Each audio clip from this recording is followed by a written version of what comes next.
Badass! The only chance you have no chance. If you had a chance, you could run lickety split. But you can't run because you're the baddest! Well, Ric Flair, you know what? I'm not a normal-looking athlete myself. You know what I'm talking about? I've been in the gyms a lot. It's a privilege and an honor to walk out with Ole Anderson, Lex Luger, and the Army tomorrow night. I am not a happy camper. What is Bully Ray's motivation? No, I love you. I know he loves sugar. But I check my pocket. I don't have no donuts. I don't have no cheeseburger. I know you love sugar, but I ain't got none. To be the man, you gotta beat the man. And I'm saying, woo, right here in Nashville, Tennessee, pal. I'm the man. Look at a match for the total package like Luger and Super Brawl. Super Saturday? What is it? I don't know what it's called. What is it called? Super Brawl Saturday. Super Brawl Saturday? You don't lose faith in winners. And Ric Flair, day in and day out, every day of his life, just keeps winning and winning and winning. Ric Flair! New York City, Ric Flair! You're gonna find out what hard is all about! I do exactly what I want to do. You say I'm insane. I say thank you very much. Make a good lucha stand. I hate God! Hit the deck! Yes! We love your steps down Today, woo, I've got the star and profile like never before. You guys talk about being students of the game. I am the game, JR.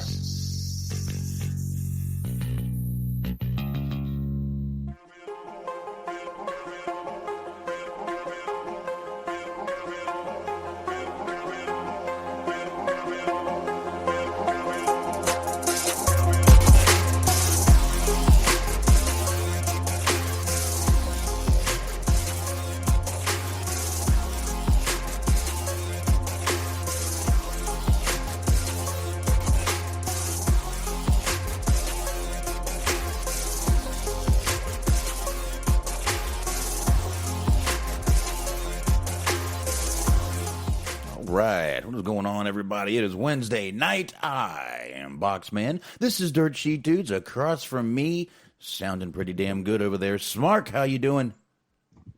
Hi. How are you? Well, when you start talking, it starts muffling out a little bit, so maybe lower just a little bit more, and we'll see what happens from there. But I'm glad you're doing well. I think I heard you say you were. We've got a few things to get on into tonight. We're going to get into Raw. We're going to get into, actually, NXT Takeover. We'll maybe do AEW Friday. I don't know. Maybe. I got a feeling we're going to do Takeover Night 2 and SmackDown. But who knows? So we'll see what's going on with that. What do you think about that, Smart? Let's try it again. Let's see. All right. Keep going. What were we saying?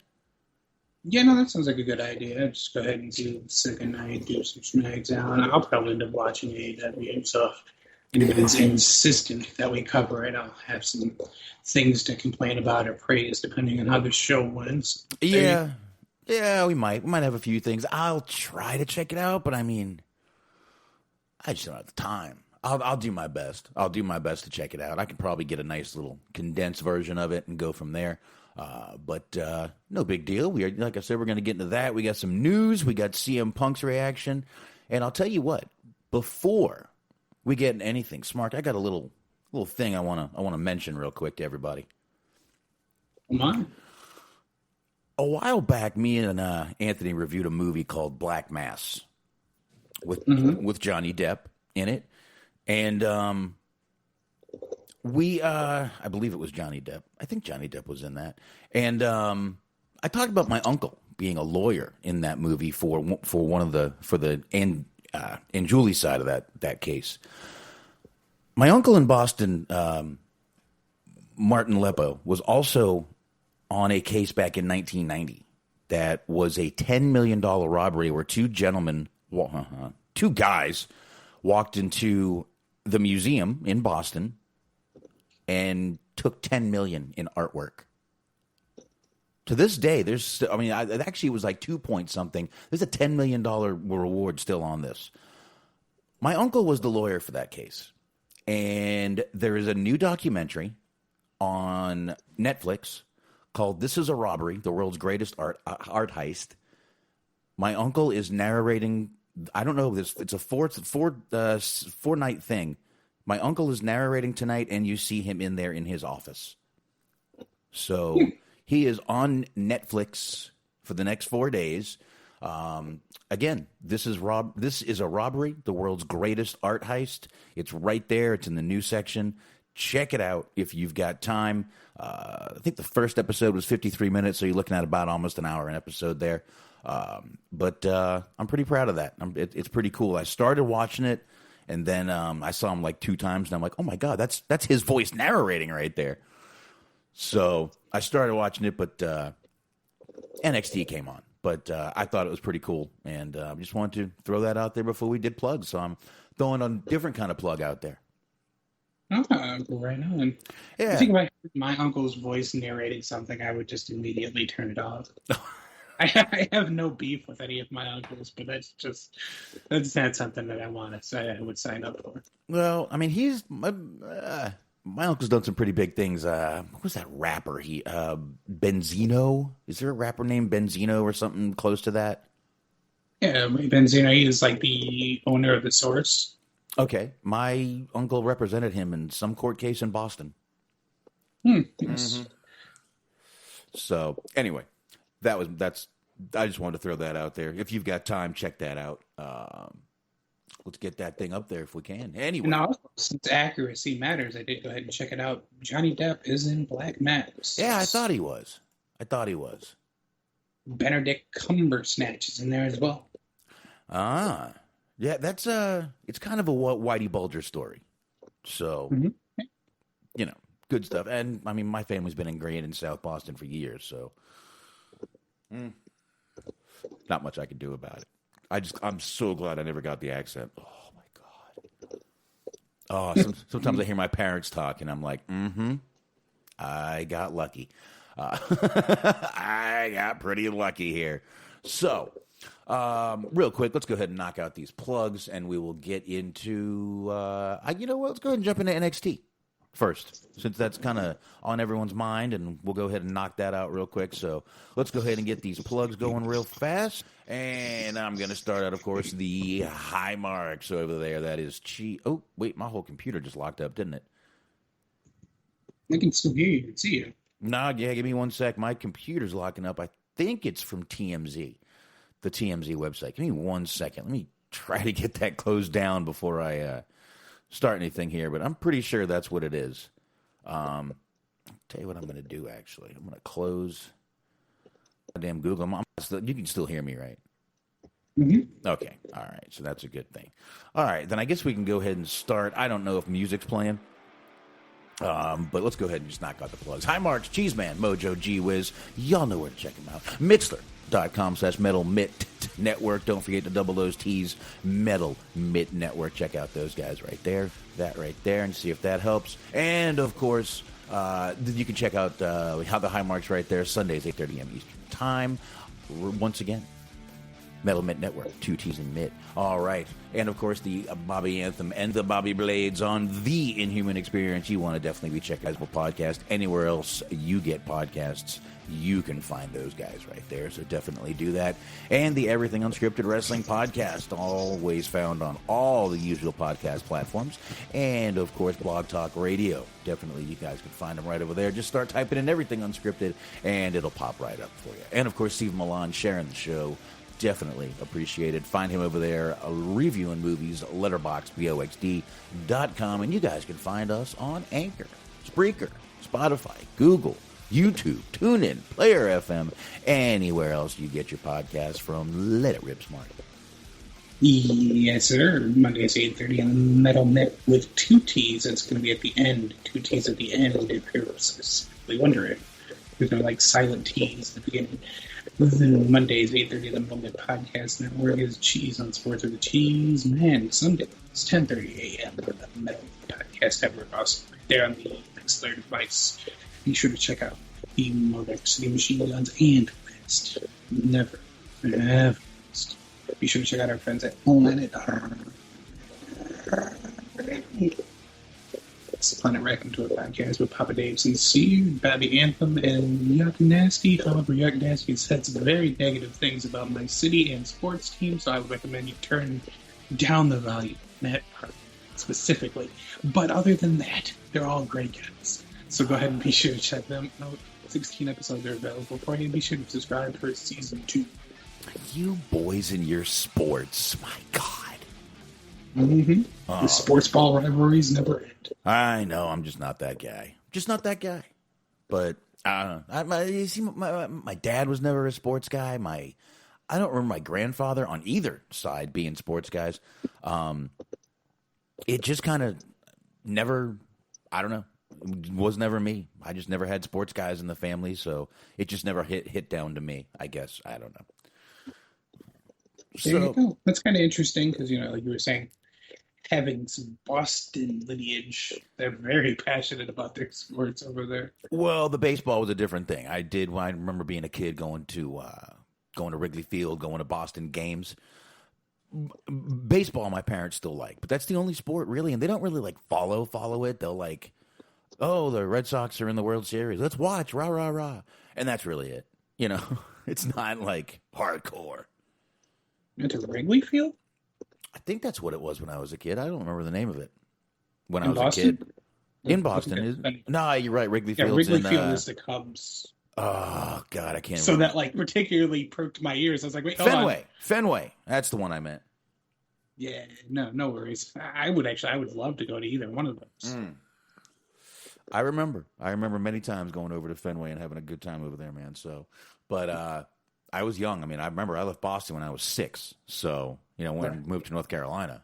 So, it was, but I do remember doing that because I remember there was one game, this guy, we didn't know he was in front of us, and he just kept handing me back those, roasted shelled peanuts.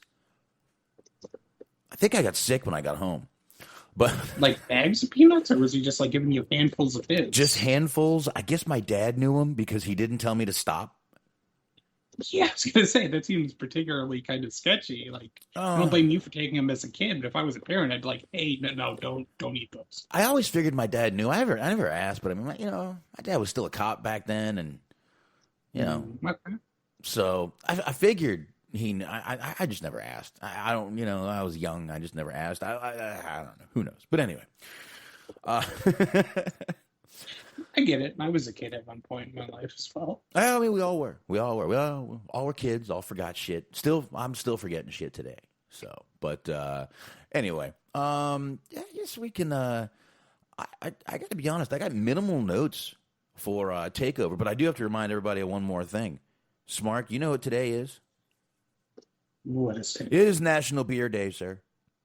Well, I've got a Coors Light cracked and ready, so I've been already taking a few pulls. So it is National Beer Day as well as Takeover Night 1 for NXT and Stand and Deliver, and man, hell of a show. 2 hours went by pretty goddamn fast with commercials. Mm-hmm. I thought. Ooh, I'm glad you mentioned that. Mm-hmm. So you had the version with commercials, yes? It had a lot of picture-in-picture, but it did have a few commercials, yeah. Okay. I ended up catching the non-commercial version. Ooh, you were watching on Peacock? Mm-hmm, the commercial-free. I have not side-loaded Peacock on the old Fire Stick. I'll do it tomorrow so I can watch. I guess I'm going to have to put it on the computer, too, because just let everybody know. Well, I forgot to mention it when we were plugging the High Marks, but I believe we're going to be doing Sunday Live with them for the Night 2 of WrestleMania. So stay tuned for that also. Yeah, it was a good start. We got a guitar solo from, I believe that was Nita Strauss, right? Yeah, from Alice Cooper, they didn't mention that on commentary, so yeah. And never mentioned. I mean, I saw an article a few days ago. I thought saying, it was really quick when they asked me to do it, but I don't know. Meanwhile, good shit, kind of Jimi Hendrix style national anthem, pretty cool. Pretty cool. Always like some guitar. And I mean, it wasn't the Bobby anthem; it was the national anthem, but it was still cool. Yeah, I would listen to that as well. Well, the Bobby on guitar. He is more of a hip-popular artist, but I'd just rather hear Bobby talk than be on guitar. that's true. Just have a nice little beat behind him and let him talk out the national anthem. I think the dream goal here is like to manage to save up a couple hundred and just pay him to like put out a tape of just an hour of like affirmations and being like, "Oh, you're doing pretty good for yourself, big guy." Hang in there. I don't know, man. Just go in there, like I said, put the beat behind him, let him just have that little, just talk it out, just follow the snail trails to the hotel. But I always pictured. Do you remember that scene in Private Parts, the movie Private Parts? Where the lady is talking to Howard Stern on the phone. She ends up like sitting on the speaker and getting her kicks, as it were. I picture just anytime, like, I just picture women doing that anytime Bobby speaks, like on the podcast. Turning down the treble, cranking the bass, and just enjoying. I can see that. He's a verbal washing machine. He's better than a goddamn washing machine. But oh my God. Anyway, I guess we can get back to this. Like I said, we're gonna actually get started on this. Cool intro though. Big smoking skull in the back. Yeah. Triple H loves his skulls. Reminded me a little bit of that old Survivor Series set. Ah, all right. Yeah, I know which one. Deadly Game. Was that the name of it? Sounds right. Yeah. That Deadly sounds Game right. was that when they did the title tournament. Yeah. Yep. You're right. I do remember now, but cool little intro.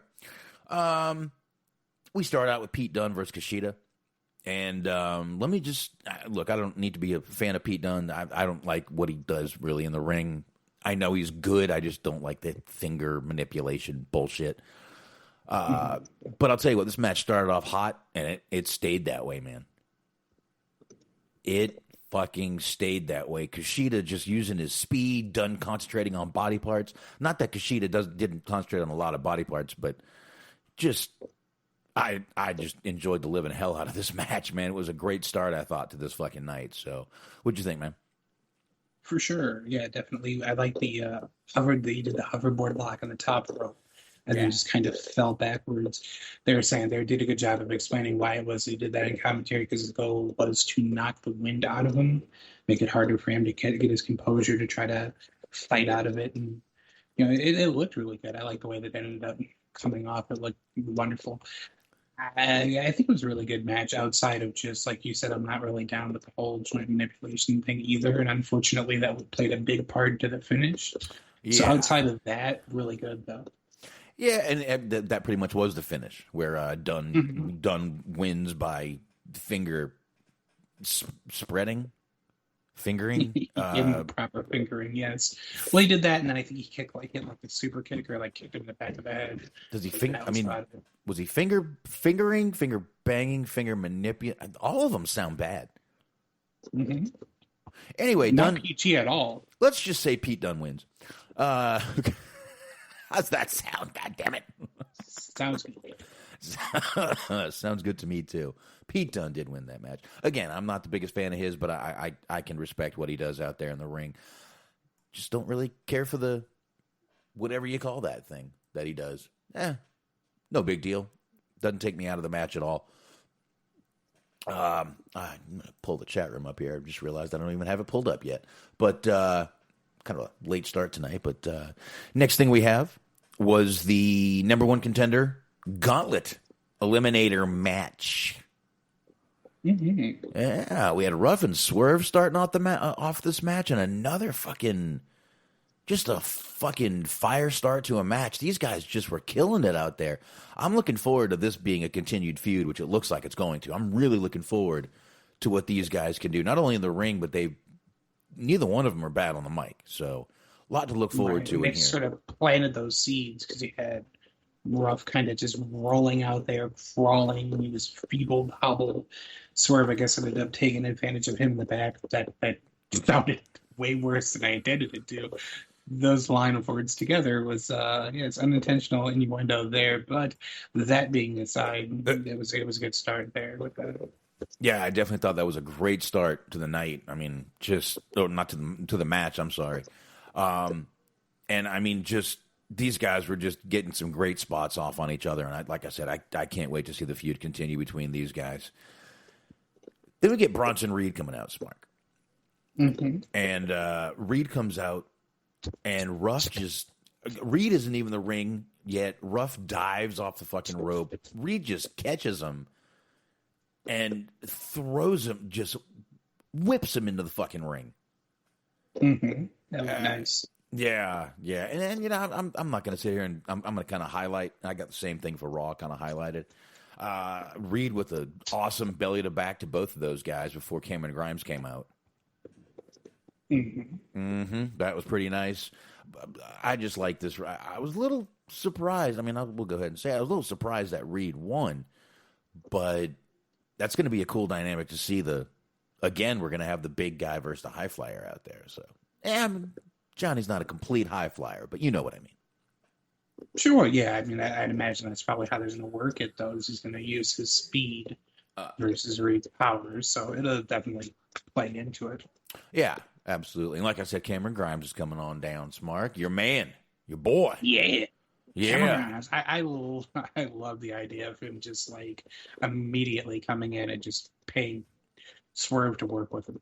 Like, all right, we're forming an alliance. Like, it makes sense. It did. And actually, it ended up being all three of them because they were all three keeping him away from I like Bronson Reed out of the ring. But I did like Cameron Grimes just coming in, boom, moonsault right to fucking Reed. Mm-hmm. He didn't even have time to take off the vest, just straight on into it. Nope, just bang, hits him with that shit right there. But like I said, all three of those guys were keeping him out of the ring. Swerve was mainly the one keeping him out of the ring. And then Dexter Lumis comes out and distracts Ruff enough to get pinned. Mm-hmm. So Swerve gets the first pin by pinning Ruff for the first elimination there, Smark. Not so sure I mind Ruff being out early. Yeah, I mean, it is what it is. Like, I don't think anybody really anticipated that he was going to win. But I felt like, he was just kind of there to serve a purpose and to kind of get a spot in here and a spot in there and just kind of be used the way that Reed used him, just kind of fling him along and make it look nice. Yeah. And I got to tell you, Lumis and Reed, though, that was a fun little exchange between those guys. I like that. I like that. I wouldn't mind seeing I think we're going to get something between them down the road. But that was pretty cool right there. Now, here's where the match took a downturn for me. LA Knight came out. With a microphone. Yes. He said something. I wasn't fucking listening. I tuned out completely. He basically just made lame puns based on their name or gimmick. The one thing I know, he even hit one of those honeymooners, I think it was, where it's straight to the moon. Where he's oh, Cameron Grimes, you're talking about you got money straight to the moon. Well, I'm gonna boot your ass to the moon. I'm like, yeah, and that's about enough of you, buddy. Yeah, you're right. Yeah, you're right. But it was, the one thing that he said that confused me though is when he was like, "Let me help this basically piece of crap to the back," and he kind of kicked Bronson, and I was like, "Wait a minute, did Bronson get eliminated and we didn't see it?" Mm-hmm. I'm kind of like, whoa, and then he ended up, Bronson was back in the ring, so I'm like, this guy fucking LA Knight can't even fucking know, he doesn't even know what he's talking about, this asshole. Nope. But he did eliminate Lumis, which, whatever. And then Reed really just pinned LA Knight quickly after that. Lumis was outside the ring like he knew LA Knight was about to be out next. And just locked in. What was that move called? Silence? Yeah, that's his little submission hold finish. Yeah, put him to sleep. It was pretty cool to see that. And then so that means we're down to Swerve, who again started off the match, Grimes and Reed. Swerve did get Grimes out of there pretty quickly. The this match went, like I said, the flow of this show was amazing. And I think the match placement on this show made it really good too, because I mean, this went from follow that to follow that to follow that. That's just the way I thought this show went. What happened? Yeah. Yes, I don't know. I lost Sorry. Yeah, a little muffled there. But like I said, Reed and Swerve was really cool to see too. Now it was kind of that high flyer versus the big man, and a lot of offensive by Swerve, but he just couldn't pin Bronson Reed. He hit that fucking splash off the goddamn top rope, and there we go. Reed takes it. Gargano versus Bronson Reed tomorrow night. Yeah. Yep, for the North American Championship. This was like a 3-week event to get to this match. More or less, yeah. I got to ask you, was this match worth 3 weeks of a wait? I'll say yeah. What I was going to say that I appreciated that they did was, I don't know if they had always planned it this way and I just lost it within like the 8 pages that they put out to explain the rules of the first match that led to the second match that led to the third match. But I wasn't aware that they were going to do the format like this, where they're having another person come in every couple minutes in an interval. I thought it was going to be like a regular straight-up gauntlet match. I'm actually glad that they did this way, because I feel like the regular sort of gauntlet matches can be a little bit tedious, where it's like, nothing important's going to happen for a sizable chunk of the time, but when you have everybody in there at once, or you have multiple people in there at once, it makes things a little bit fresher, a little bit more exciting. So I like that element of it. Yeah, I mean, it was kind of a Royal Rumble, but A little bit. But it was still, overall, I think it was a pretty damn good match. Waiting 3 weeks for it, you could have just thrown these fucking guys in a match 1 week, and it would have been fine with me. I'm not sure this was worth a 3-week wait, to be honest with you. Just trying to be honest here, man. Just trying to be honest here. I just don't think it was I don't think this was a threat. Just my opinion. But definitely not a bad match. And a good lead-in for this next match, Mark.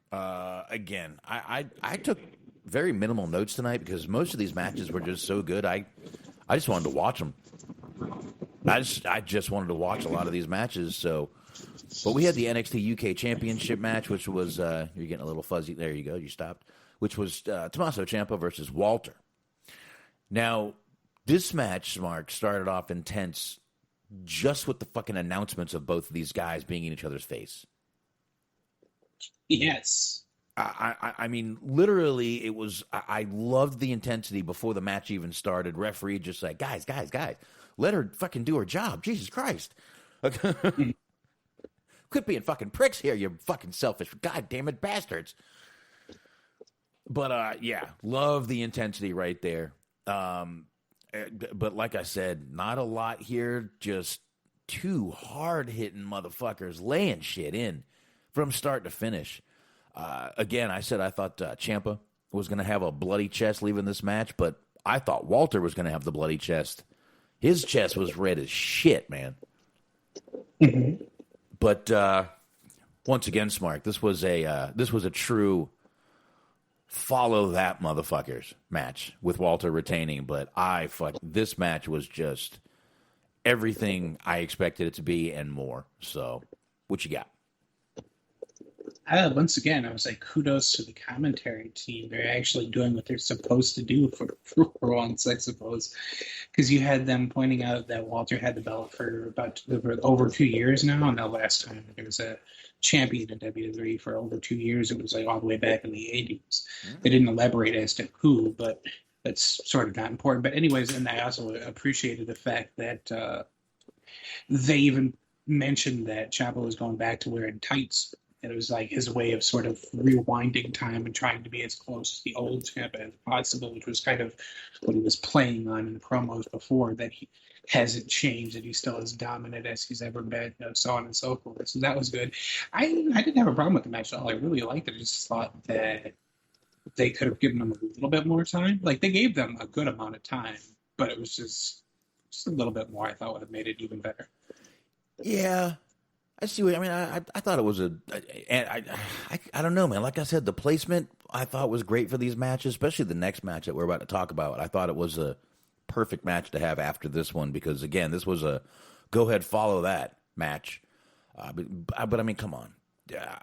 Ciampa is just a fucking general, a ring general. And Walter, he's not where he is for no reason at all, just because he's a big guy. He's talented as hell and a great fucking wrestler and lays shit in just like Ciampa. So, great fucking match with these guys, I'll tell you that. Meat slapping on meat. Well, yeah, if you want to put it that way. You never go meat to meat, but sometimes you can make an exception. Well, Anyway, the next match that I was going to say had great placements, Mark. Was great placement indeed. Great placement was this goddamn tag team championship match, this three-way, this triple threat tag team match. Wild and Mendoza of Legado del Fantasma, Grizzled Young Veterans versus MSK. I mean, coming off that last match, the intensity, just everything about that match, just the technical genius of that match and everything. And then you come off that and you're like, man, well, who's going to follow that? I'll tell you what. These guys went out there and said, okay, now follow that. Mm-hmm. Because these three guys went out there and fucking killed it, in my opinion, man. Great, fast-paced match. I like the little spot with MSK. You had Carter and Wes both in the submission moves. And Wes is about to tap out, and Carter, I know he missed his hand in the beginning, but let's forget about it and try to just... It's a thought that counts. Let's just pretend it worked perfect, because it was still a cool little thing to see with Carter catching his hand before it went down into submission. But his hand never hit the mat. It did hit it hit his forearm. So it's not like the ref had to be like, so, but I thought that was a cool spot. And I really got to say, I'm a little shocked. They gave MSK this tag team champions, man. New tag team champions. Just after winning the Dusty Cup, I just didn't think they would pile something on top of that without giving them a little more of a, I don't know, maybe breather off of that. I'm not sure how to put that. I maybe that's a. I go get ahead. what you're saying. They like to sort of start with pushes for a lot of people. They like to cool people down a little bit and give them things to chase. I don't think they wanted to. Or I think what you were going for, maybe you just thought that they might not have wanted to have them win right off the bat. Give them a little bit of something to strive for, but. I'm not too surprised. I thought it was either going to be them or if it was a little young veteran. So either way, I don't think you go wrong with that. I was actually going to mention that spot with the catching his hand, not letting him tap out. I like the other one where they did the little, he held Wesley's hand at the corner. And the other guy drop kicked it and he basically just messed his hand up. There's a lot of hand related offense. Because you had, we were talking about the Kushida Pete Dunne match, but that's what he always does. But then in the Ciampa match, Ciampa was working on Walter's hand. I think he was at the beginning messed up his wrist because they were putting over how he couldn't strike him the way that he normally does.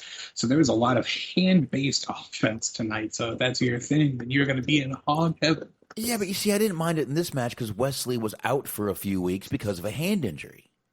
Right, yeah, no, it plays in perfectly. I'm not criticizing. I'm just saying it was an interesting theme that was sort of the way of the night. Yeah, they wouldn't just going out there and playing with his fucking fingers. Right, no. But the more I thought about it as I'm watching the next match, I'm kind of thinking, they did play all those kind of heartfelt things with the guys from MSK going out there a little bit, just kind of. We played it, just putting their emotions on their sleeve, talking about their families and coming into the business Carter and that. Talking about going to those shows with his dad and everybody. Right. His dad passing away. Yeah. They've been very... I'm pleased I'm not using this as a pun or anything. They've been all in with MSK, though, since they got there. Yeah. Yeah. And you know what? I saw... I forget who said it. I forget what group it was in, but someone said... MSK is what NXT needed to breathe life back into the tag team division. Yeah. I just saw it on Facebook. I wish I knew who to credit for it. If I'm not taking credit for it, but I got to agree with that sentiment because not that the NXT tag team was bad, but I mean the women were way overshadowing the tag team division at one point, way overshadowing. And now I think the tag team division is being a little more concentrated on. I'm a huge fan of the tag team wrestling, so always a good thing for me.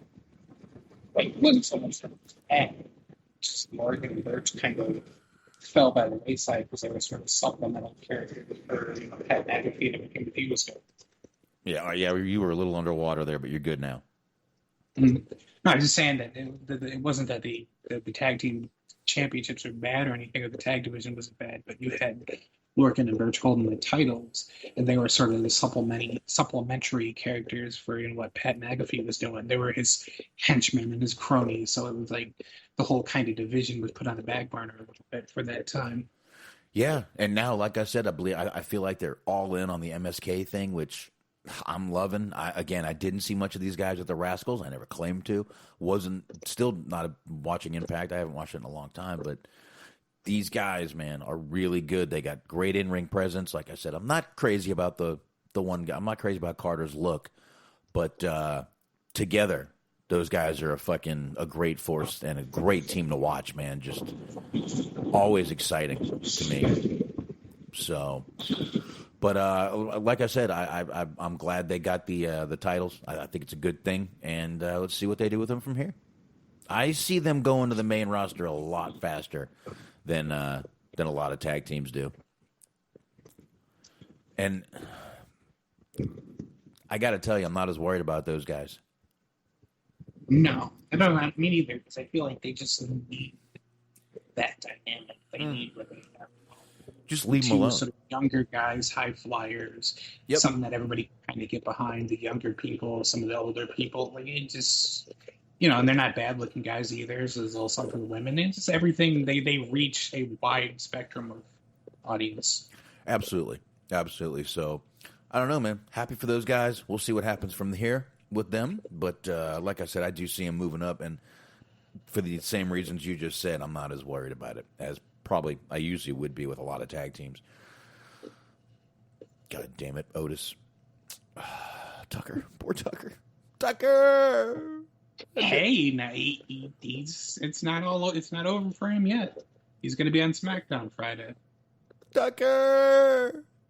He's resurfacing in the Andre the Giant Memorial. Oh, lucky him. And by the way, before we get out of here tonight, we probably should do the the predictions for night 2 of NXT. We'll do that before we get out of here. Actually, we'll do that. Why don't we do that right after this, and then we'll get into we'll skim through Raw. Okay, sounds good. So we'll do that. We only got one match here left with NXT Takeover anyway. Stand and deliver. Anyway, Io Shirai versus Raquel Gonzalez. Now, I was looking at the time. Yeah. You did this? Did you do the same thing? Yeah, like if I remember right, it started at like 10 minutes to the hour. There was about 10 minutes left in the show, and that's when like the announcements were wrapping up, the bell was ringing, and the match was starting. Right, exactly. And I'm like, wow, this is going to have to be a pretty fucking good match, or this is just going to be just Raquel beating the shit out of Io Shirai. So we kind of got the opposite, though, Smark, in this match. Yeah.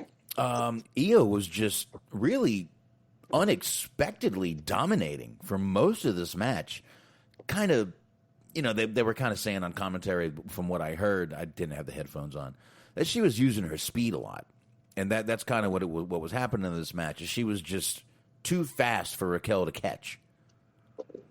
But I didn't expect her to be so dominating in the match.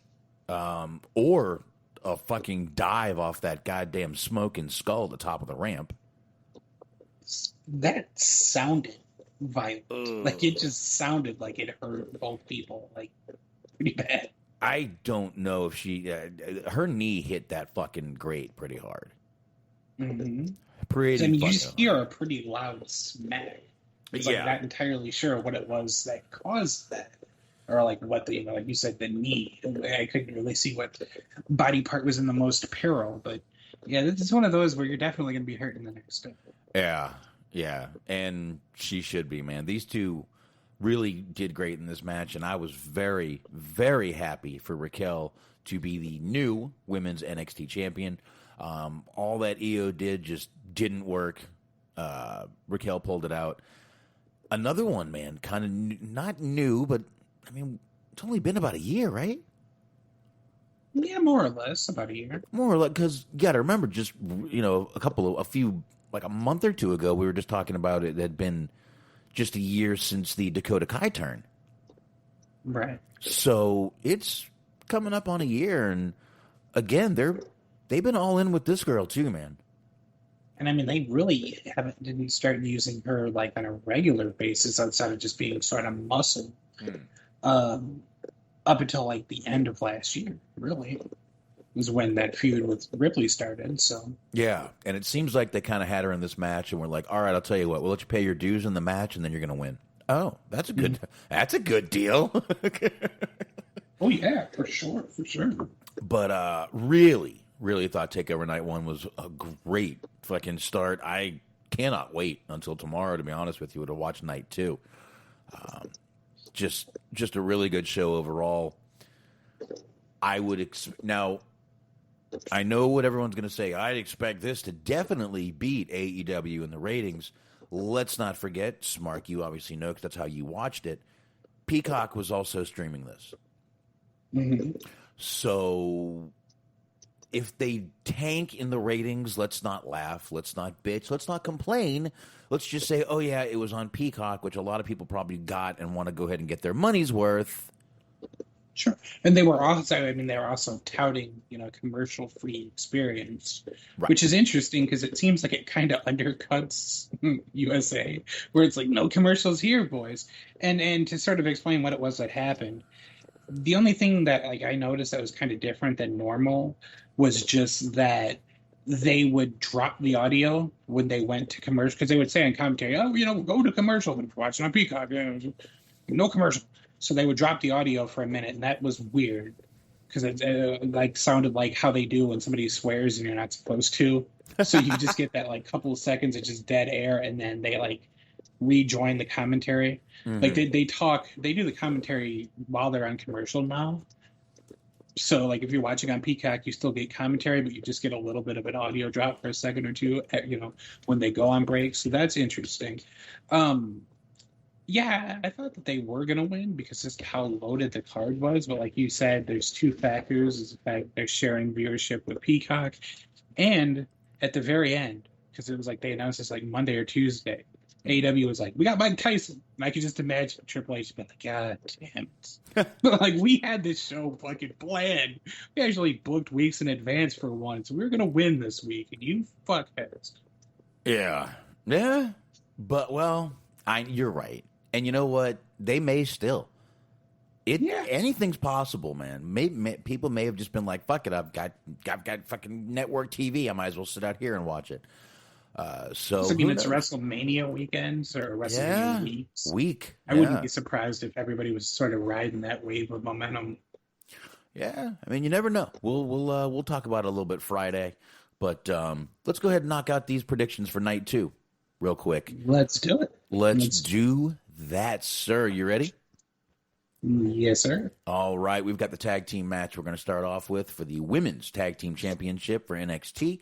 That's going to be Ember Moon and Shotzi Blackheart versus The Way, Candice LeRae and Indy Hartwell, who, Jesus, lately she's looking like Indy Hotwell. Jesus Christ. Mm-hmm. My God, I'm telling you, man. Every week she just she just goes, okay, let me try this, and it's working. It's working. My God. Anyway, who do you think's gonna win, Smark? I'm gonna go with the champs. I'm gonna go with Shotzi and Ember. I'm really interested in seeing what happens because Shotzi was talking about. I saw. You're I posted a thing about her father not being a very good condition. He's in the hospital. He's apparently very kind of sick. So it's like, here we go. She put it on Twitter. It's been a rough week. I've never been this heartbroken. My stepdad is in a coma after 2 heart attacks. Wow. So she's had to go through a lot. And I mean, I would give her all the credit in the world just for showing up. You know what I mean? Like, it's impressive, the kind of sacrifices. They always like to talk about the sacrifices they make, but that is, you can see the kind of sacrifice she's making. So I'll give her all the credit in the world just for showing up. But right. I think they're going to win. All right. So you've got Ember and Shotzi. Okay. You've got them retaining.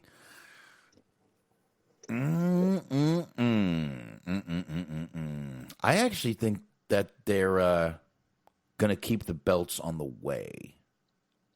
And, or put the belts on the way. I'm sorry. I was looking forward to the 2 matches ahead. I'm going to go with the way on this one. I'm going to have to disagree with you a little bit, Smirk. Oh, there you go. I like it. All right. So that's the first one there. We got a ladder match to determine the undisputed NXT Cruiserweight Champion. This is going to be Jordan Devlin, who is the Cruiserweight Champion, versus the interim Cruiserweight Champion, Santos Escobar. So, and don't forget, Escobar is going to be down there with the rest of Legado del Fantasma. So, I got to admit, I have not seen a lot of this Jordan Devlin guy. So, I'm just going to have to go with Santos Escobar just for lack of my own knowledge. Yeah, I mean, I've seen a little bit of him because he had the match with Finn, but I'm going to go with Santos Escobar too. I mean, I don't have any sort of real in-depth reason as to why. I just don't think it's time yet.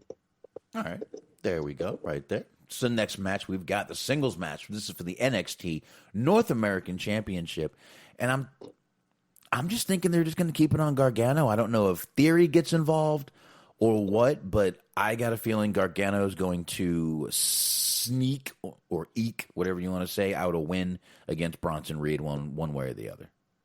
I think all of the way is going to be draped in gold, sir.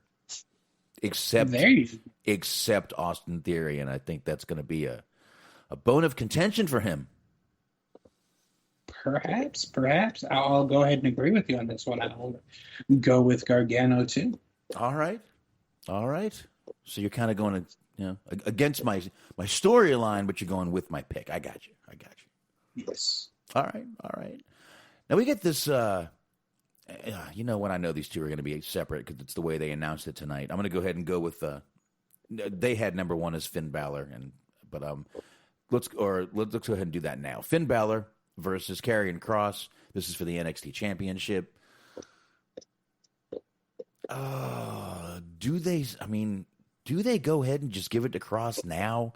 Do they make him wait? Remember, he never lost that title, so I could see him going ahead and being like, he never lost a fucking title. Let's give it back to him.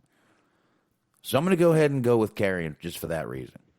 I'm going to go that way too. The only reason I could see him not winning is if they plan on just immediately moving him to Raw or SmackDown, which I wouldn't be surprised by either. But I don't think that they're going to do that, so I'm going to go ahead and say that he wins the belt back. You're going with Karrion, going ahead and taking it from Finn. And, you also got to think about they're moving to Tuesdays. All right? They're going to want a little shakeup, and I got to be honest. With Finn Balor as champion, hasn't, the old cliche, moved the needle, if you will. Right. Nothing really has, but you're right. You're right, and I'm not sitting here going, it's all Finn's fault. Absolutely not. It's 100% not. I would never put the blame on one person. But he just hasn't moved the needle for one reason or another, but I got to tell you something. You put that thing on Karrion Kross with Scarlett and start fucking, things are opening back up. You start getting them back out there a little bit. You've got something, man, and I think I'm not saying Kross can move the needle either. But I think he's got a better shot than plain old Finn Balor. Yeah, that's the key right there. Mm-hmm. You said plain old Finn Balor. There's a lot more pomp and circumstance, if you will, with Cross and Scarlett, they have the whole elaborate entrance. You have people that are going to tune in just to see Scarlett. You're gonna have people that tune in just to see Cross. But I think that they do more. Yeah, there's a little bit more chutzpah. I think you'll appreciate that term behind them. I got you with that one. But I got to say, you may tune in to see Karrion Kross, but you've also got people tuning in to see Karrion Kross with Scarlett. For sure. I mean, I'm not trying to be pervy here, but let's face it, reality is reality, and sex sells, and she is a sexy, sexy woman. Absolutely. So, trust me, this is with all credit to her. She knows what she is. She knows she's the Smoke Show because that was her fucking name. But all right, there you go. Definitely, like I said, I'm probably going to go ahead and check this out tomorrow. So there we go. Now, Smark, I forgot to send you everything, so I'll do that while we're talking about Raw here. Again, I want to do a little less of our recaps. I want to kind of do more of a highlight. I think we really need to back off of our recaps match for match. I just think it's getting a little tiring for us and also for our audience. So, but I don't know if you agree, but I think you do. I don't disagree. I didn't think about that. All right. Well, there you go. Again, I got a few things to touch on Raw. I want to kind of get through it and spend a little more time on some news tonight because we got a few things to get into, actually. We got a little CM Punk to get into. He was commenting on Chris Jericho being on the Austin podcast, and we've got a little more Jericho news and a few things to play. Actually, Smark, the one YouTube video you sent me, I already had ready to go, sir. This was Raw was definitely. I got to tell you, none of the Raws up till now have felt even remotely like a WrestleMania like workup show. This did. Finally, we got a WrestleMania go-home show that actually felt like they were promoting matches here, Smark. Yeah, definitely. I'll agree with that for sure. Right. Good. I'm glad. Look at you just agreeing with me all over the place tonight. You son of a bitch. I'm going to make you fucking disagree with me. One time or another, I'm going to do it. Shit. I'm going to make you do it, goddammit. You're supposed to say, no, you're not. Yeah, I know this game is. Damn it, you caught me already, you son of a bitch. All right. We start out with, we get the, and again, usual babyface Drew promo, blah, blah. I'm going to fight you. I'm going to kill Lashley, blah, blah, blah. I did like Lashley coming out the way he did.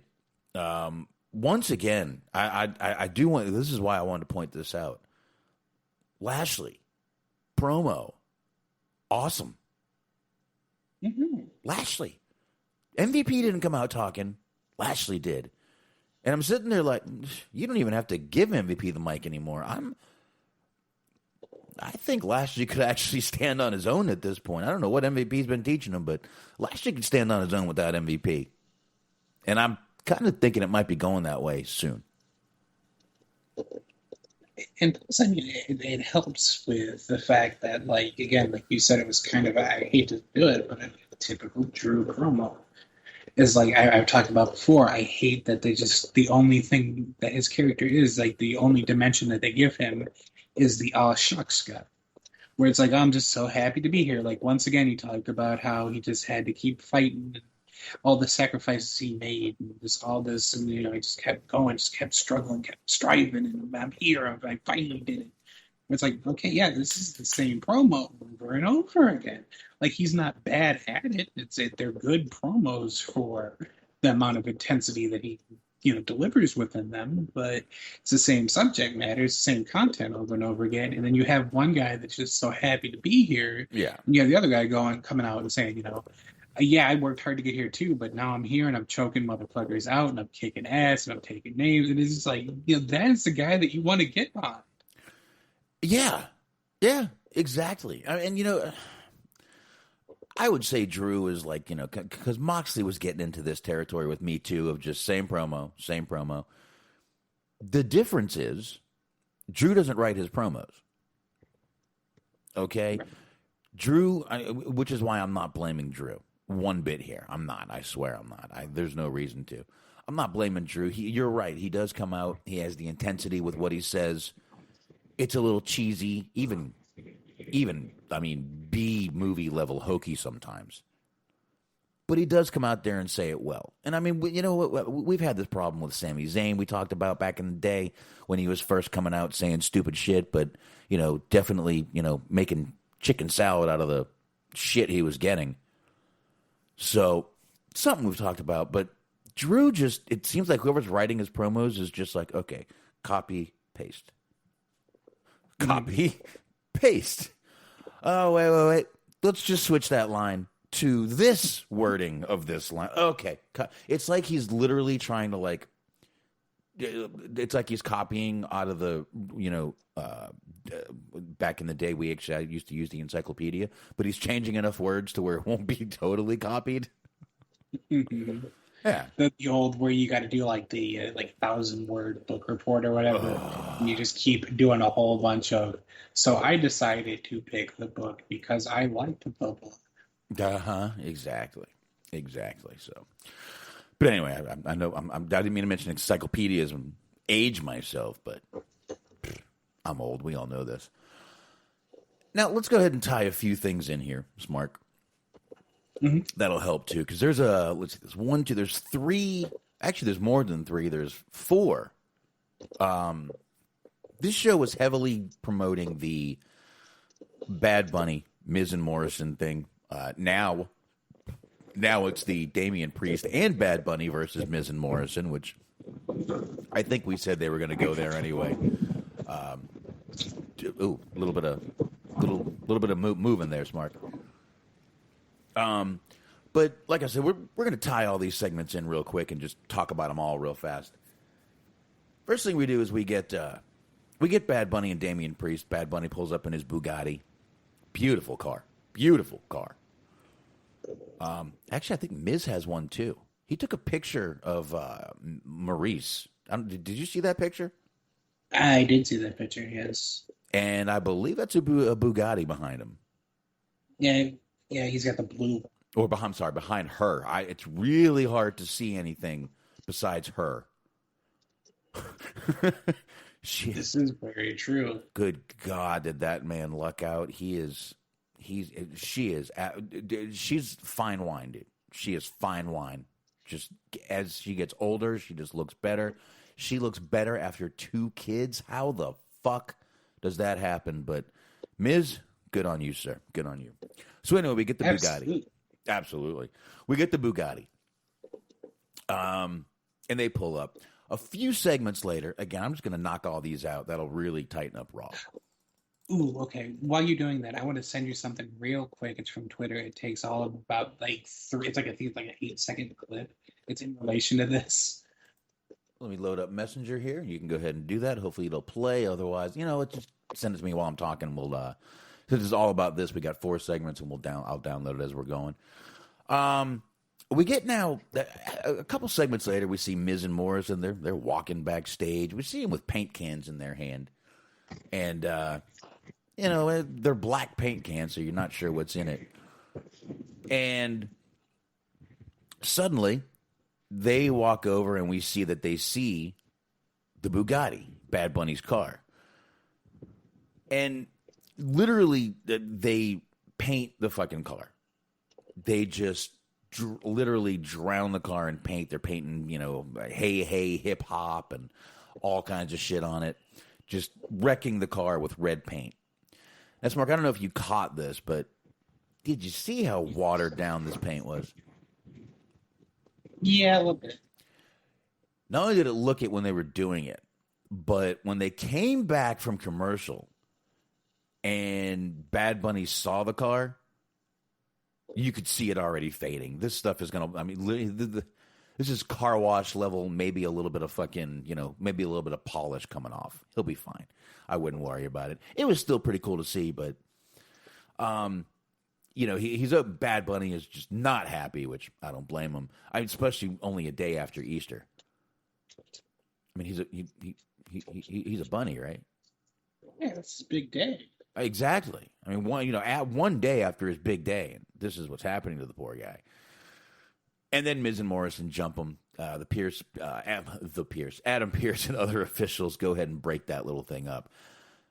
I know why they're pushing this match so hard, bigger than even their top matches. I know why. You know why. We all know why. It's a celebrity. This is what they do. It's always been something that they've done. Like we were talking about it Friday, because there are people that were complaining about it. Specifically, one of your favorite wrestlers, Leo Rush, wasn't too involved by him being involved, because they have budget cuts and they got rid of all these people. Right. But it's been something that they've been doing literally since the beginning of WrestleMania. They've always sort of shoehorn celebrities in some capacity, in one way or the other.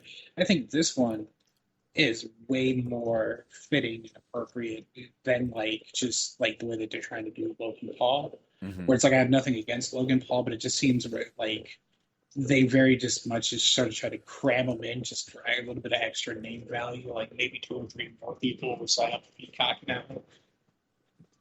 All right, I'm getting this little. Oh, it's only 18 seconds. We should be able to play this. Yeah, this is in relation to the final segment where Miz Morrison talk and then they leave. All right, then we'll just wait 1 minute and I'll play this right before the last segment. Well, this is the last little segment here with them after the car. It was only 3 segments, but I think it was 4. Mm-hmm. It wasn't. I lied. I apologize. But anyway, let's get into this because they do go into the ring after this. Bad Bunny and Damian Priest, which is a fucking long ass segment, dude. Yeah, long. I got a kick out of this because you have Bad Bunny sort of going out and talking about how he isn't a wrestler, but he's a man, and he was disrespected because you have him, He was being real disrespectful to him at the Royal Rumble. He was talking about his music. He was talking about him as a person. And now, they've done and broke the straw that broke the camel's back. They messed up the car. So it's like they pushed him at all turns. And it made me laugh because he was like, yeah, I did kind of jump on you at the Royal Rumble. And it's like, yeah, and you also punched him in the face. And he talked all this shit about him, too. It just made me laugh because he's like, well, when I did all this shit to you, I was just having fun. But you've taken things too far now, mister. Yeah, and you're right. He did. He said, you took things too far. And then Priest announces that they want the tag match, like we said. But that's already been done. Now, I also liked a lot of the stuff that Bunny was saying about watching wrestling as a kid and shit. I gotta say, was this a great promo by him? No, but he's also hasn't been trained for this. But I gotta tell you, he didn't stammer through it. He didn't stutter through it. And they gave him, I think it was like 7-8 minutes. For a celeb. It wasn't like an all-time great promo. Like, it's not one of those you put in the montage. No. Like, Dusty Rhodes, Terry Funk, all those kind of people, Mankind, whatever. Those elite level promo guys. But it seemed like it was kind of authentic, at least, because he was just going out there and saying, "Look, I'm not trained to do this. I'm not a wrestler, but I am a man, and I will only take so much disrespect." And it's like, I appreciate it. Yeah, I really gave him a lot of credit. Like I said, first of all, this was a long, lengthy promo, and for him to get through it. It definitely, you could see he was more comfortable in Spanish, but all right, it's his first language. I don't blame him. But I gave Bunny a lot of credit here. But let's go ahead and play this before we get to the end of the segment. We'll go from there. Let me get a little volume here. Hopefully this plays. 18 seconds. Here we go. That's fine. I thought when they left that something was going to happen. I thought nope. That, they just left. I thought that they were going to have gimmick this car and the wheels would fall off. The wheels. That actually would have been awesome. I thought the wheel because they're supposed to be like Puerto Rico. You know what I mean? That's fine. What? Wait a minute. Are you telling me that these two guys wanted because they're Puerto Rican they were going to go strip the fucking limo, the SUV limo? Is that what we just heard? I think old Diamond Dave Meltzer basically just implied that they were going to steal his hubcaps because they're Puerto Rican. Which, my God, like it's not funny, but it is funny, but it's not funny. But it's just like it's amazing that Dave Meltzer, of all people, would just casually sneak in. You know what? Some like off-color jokes. This actually, and then immediately back down from them. You know what? We're going to tie something in here. This makes a little bit of sense of what Peter Rosenberg said today. Did you hear this video, Smark? I did not hear this video. I was just made aware that Meltzer said this morning. Okay, well, this makes more sense to what Peter Rosenberg was saying today. Give me 1 second. Yo, quick message for wrestling fans. Stop listening to Dave Meltzer. I mean, I'm not telling you to listen to Cheap Heat, okay, the world's #1 sports and recreation pod. Listen to Wade Keller. Listen to Sam Roberts. Listen to Busted Open. Shout out the Black Announce Table. There are so many up-and-coming podcasts also that are so great. Listen to The Masked Man Show. Listen to people who actually have progressive, thoughtful opinions about the business. This guy only has a name because he happened to be around for so long getting fed false information from wrestlers 30 years ago. What's his great journalistic claim to fame? Where's the big book? Where's the big moment? What is it? He just happened to be around. Okay? His opinions suck. They're moronic. They're baseless. They're false. That makes a little more sense now. Yeah, just a touch. Yeah, and listen, I excuse me. Listen to what you want to listen to. I have no one should have a problem with that. I would also never tell you not to listen to someone. I'm not completely agreeing with what old Rosenberg has to say here. You shouldn't tell anyone to not listen to someone. You just got to be like, listen, if you're listening to him, you might want to just kind of really think about what he's saying. Now, as far as the progressive, God, I hate that fucking word. Progressive thoughts and shit like that. Yeah, it sounds like Dave's still stuck a little bit back in the old days. He thinks he's still on Donahue, maybe. I don't know. But that really made Peter Rosenberg's thing a little more sensical, if you will, Smark. It's so wild that he would just like, and I mean, he immediately caught himself, but it's just a very weird diversion to go down. It's like, I thought he would fuck with this, their car because, well, I mean, you know how those guys are. It's like, Dave, no, what are you doing? And you do this for a living. How could you go down this rabbit hole? And was that Alvarez with him? Yeah. Oh my God. That was Alvarez, who is, by the way, Hispanic himself. I know, you would think Alvarez would be able to like waving his arms, waving it off, like no, a flag on the play, no. Jesus Christ, Meltzer. All right, Rosenberg. That solidified his point a little more to me. Oh, wow. Anyway, we get Miz and Morrison outside after this little promo from Bad Bunny, and they're clapping. Luckily, they still have tires on their vehicle, according to Dave Meltzer. And Miz does tell Bunny, look, yeah, you're right, you don't belong. They accept the match and take off in the SUV, which, once again, I guess Dave Meltzer's surprised it has tires. And hubcaps, you're right, Smart. Oh my God. I can't believe radio professional. Oh my God.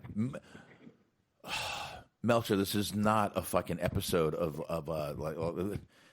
this is not Vacation from National Lampoons or something. Okay. Got a few more little things I want to touch on with Raw. Like I said, built up a lot of matches tonight. The Braun thing, they built up Smark with him and Shane. And Braun's out there. He's cutting a promo in a cage. He's like, I'm going to do this for everybody who's ever been called stupid and told they're not good enough and blah, blah, blah. Now, the best line, though, is when Shane came out, Smark. I'm not just a man. I'm a McMahon. What? I'm not just a rib. I'm a McRib. What the fuck was that about? Talk about stupid. Braun should have went, hey, stupid. All right? I mean, I'm not just a man. I'm a McMahon. First of all, it's McMahon, not McMahon.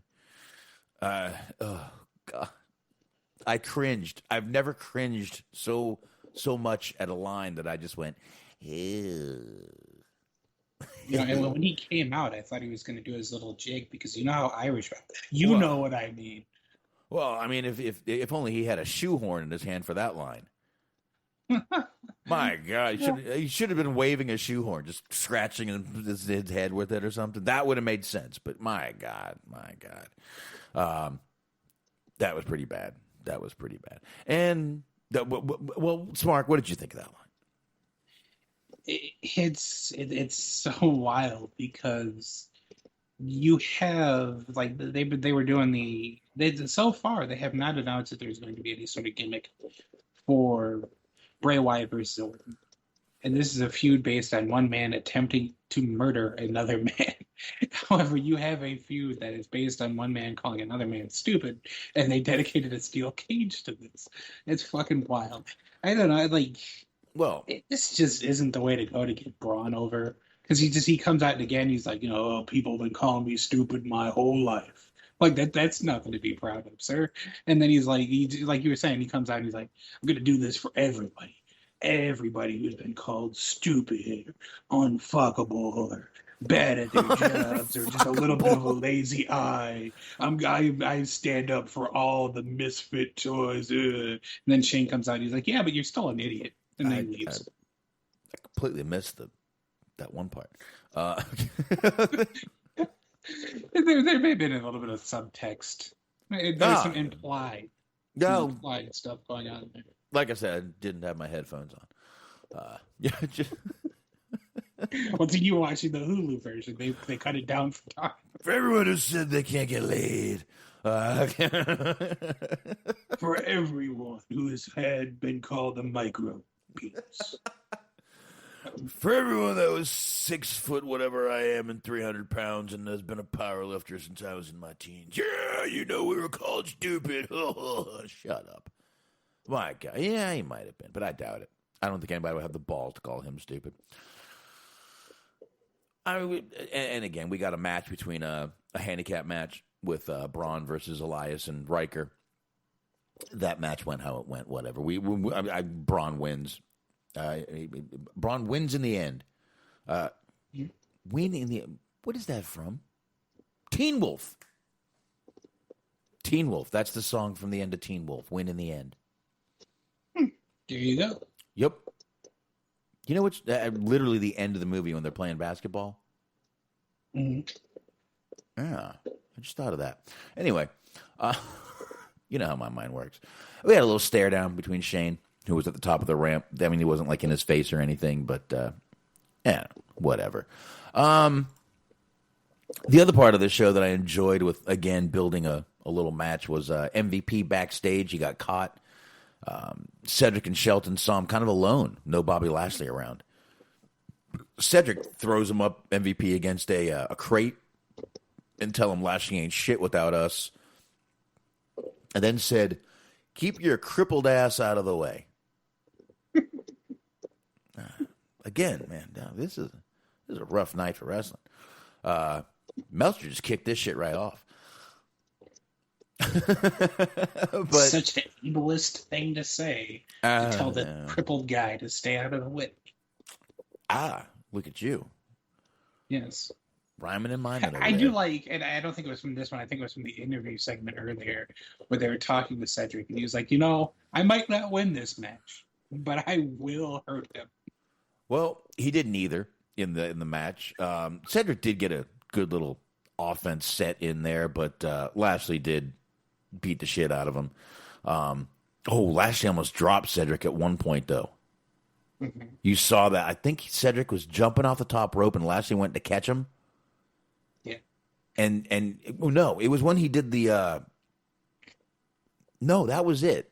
And then he powerbombed him, but looked like he almost dropped him, but it worked out okay. Lashley did go ahead and give him Cedric the Spine Buster and then put him in the Hurt Lock to win.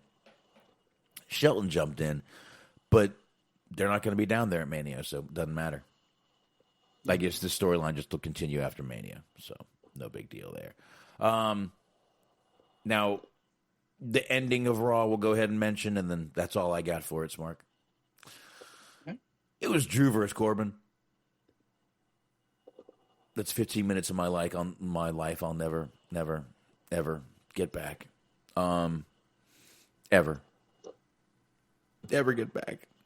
And then MVP at the end of that match comes out and he's like, "Hey, look, it's not about beating him, it's about taking him out." And of course, right after that, Drew hits Claymore, wins, and then Drew and Lashley stare down each other. That was Raw. Big build. Like I said, finally feels like a go home show to me.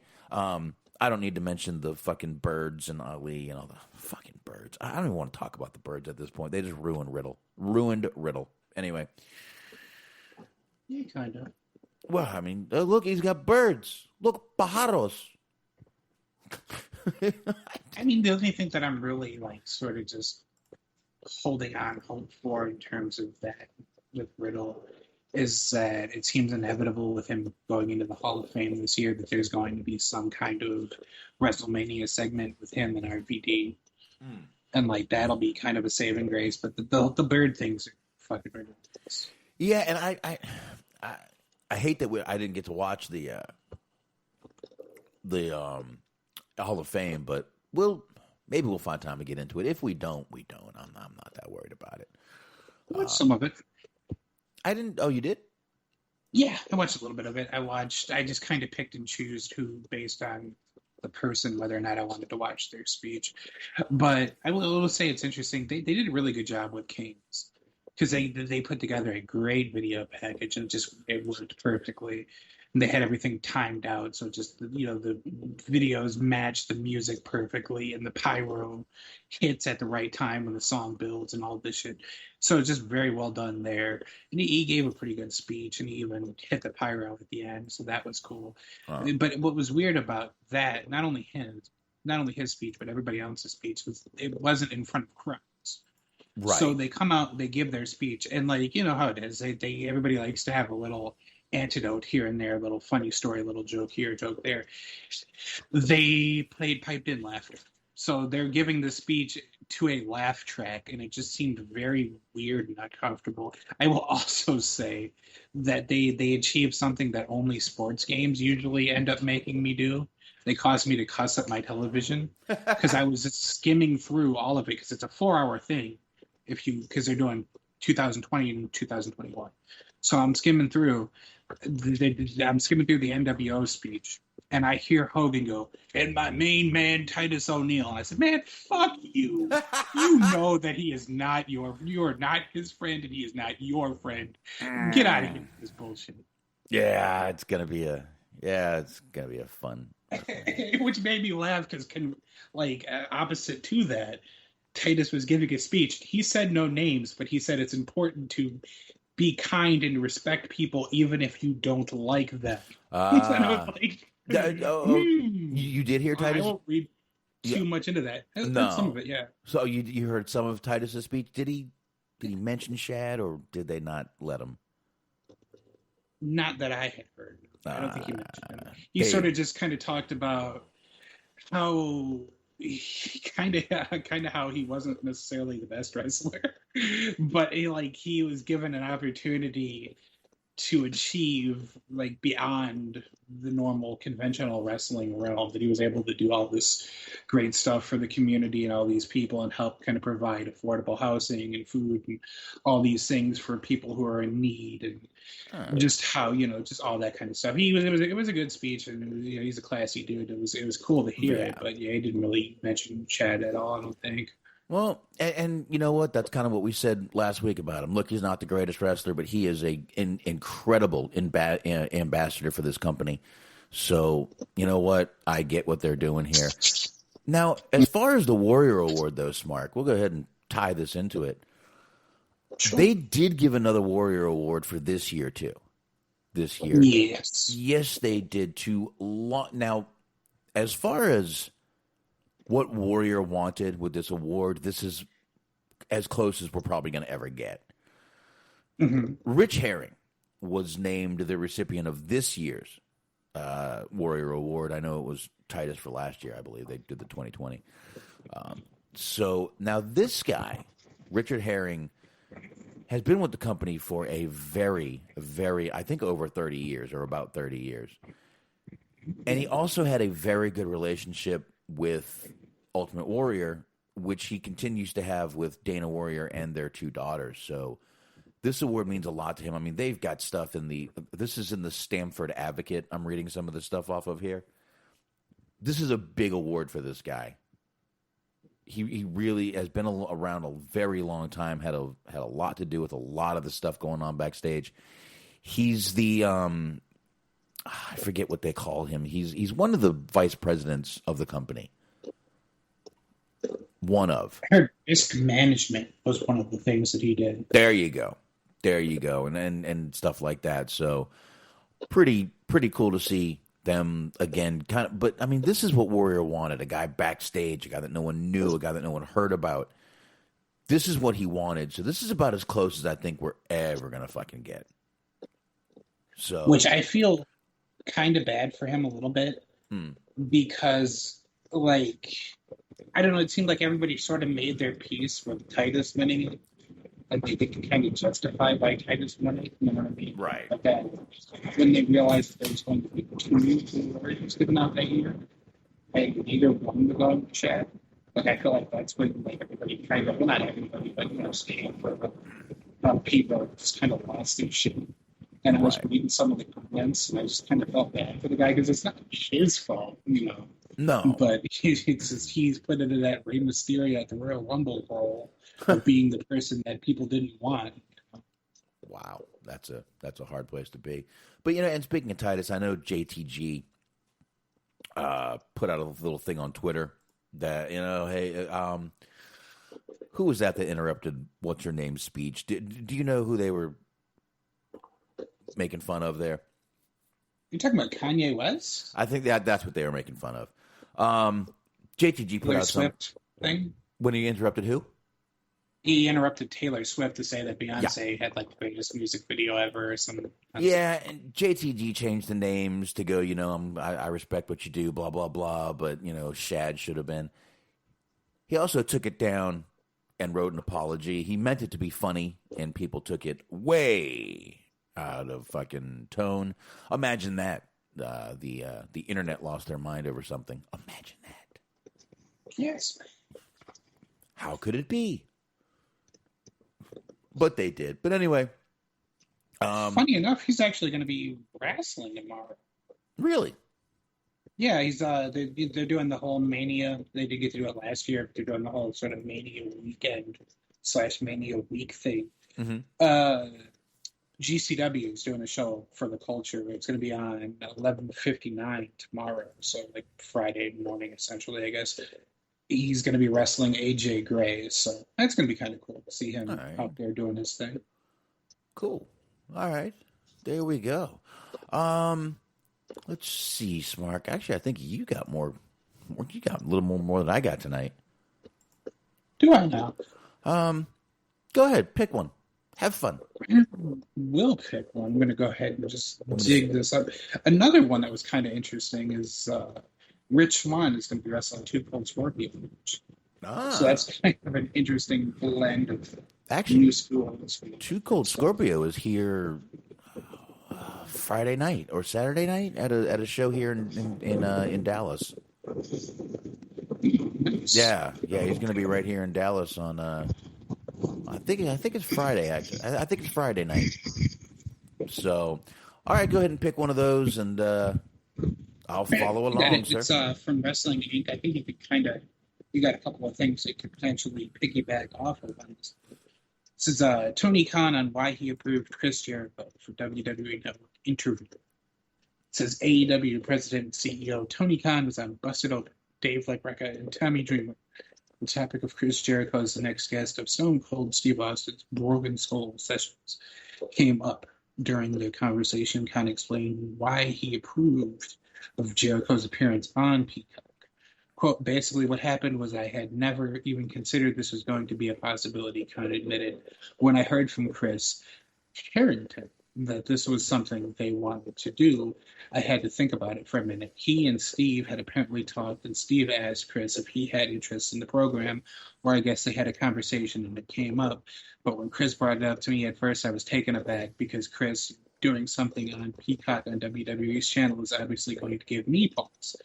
But when he said it was Steve hosting the show, I didn't have to think very hard about it. Busted Open is an independent show. I really like being on with you guys. I don't know why I read that. I really trust you and these times we have together, and I really feel that way about Steve. Even though Steve works for WWE, and even though that's another wrestling company that we compete with, I trust Steve immensely, and obviously I trust Chris. Just like I would trust Chris to do a good job on Busted Open, I trust him to do a great job with Steve, and I trust Steve as a great interviewer. And then he goes on to say that he hasn't watched it yet, but Jericho told him that he would like it, and so on and so forth. Blah, blah, blah. So basically, let me give you a very Cliff Note version of that. Is that okay? Sure. Okay. Cliff Notes. This benefits us. Oh, I'm done. That's it. Yeah, there you go. That was a fucking word salad for saying, do you know what you see if you Google Chris Jericho, for anyone that maybe has lived under a rock as a wrestling fan for years and don't know who he is? Let's see. Let me just type in Chris Jericho and see what pops up here. Chris Jericho. American professional wrestler, Chris Jericho. First thing that pops up. Let's see here. The first one that pops up, AEW. AEW. Chris Jericho, Wikipedia. AEW. Here we go. WWE.com, right there. Finally, that far down.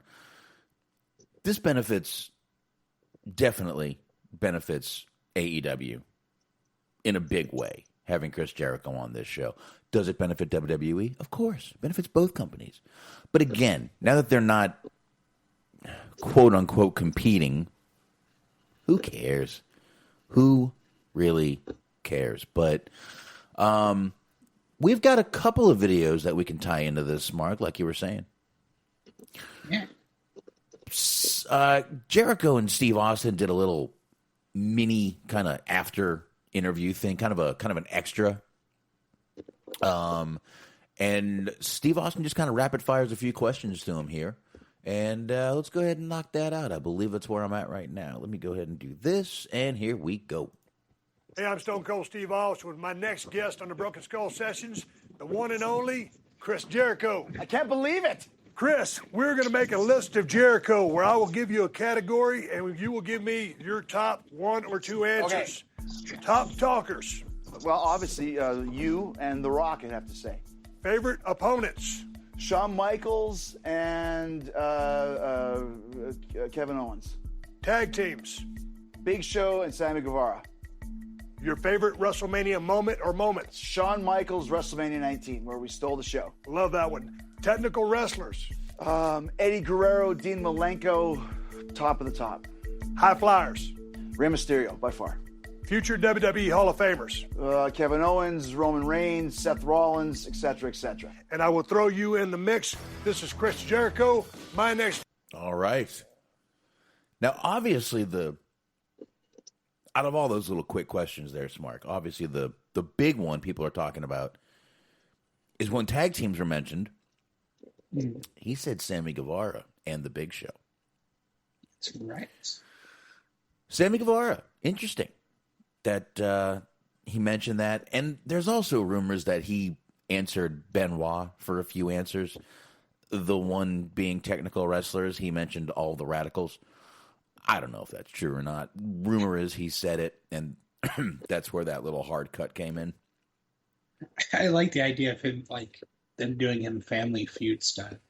Whereas, like, favorite opponent, Benoit, it's again. Like, shit, Kevin Owens. Like, yeah, good enough. All right. No, you need 19 more points to get to that $10,000 for your family.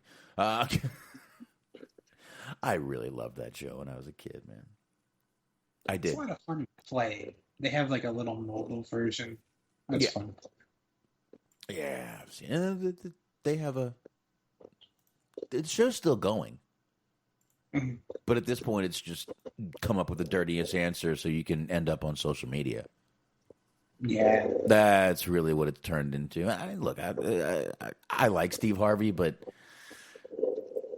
I'm not crazy about him as a game show host. I don't know why. From what I've heard, I mean, he's essentially like behind the scenes. He's essentially just like a giant asshole. Oh. So, well, and I've heard that from like people within show business, so like they've done podcasts and stuff talking about him. Not such great things. I'm still more of a Price is Right guy myself. Yeah, there you go. There's one. I like Family Feud. I like Jeopardy.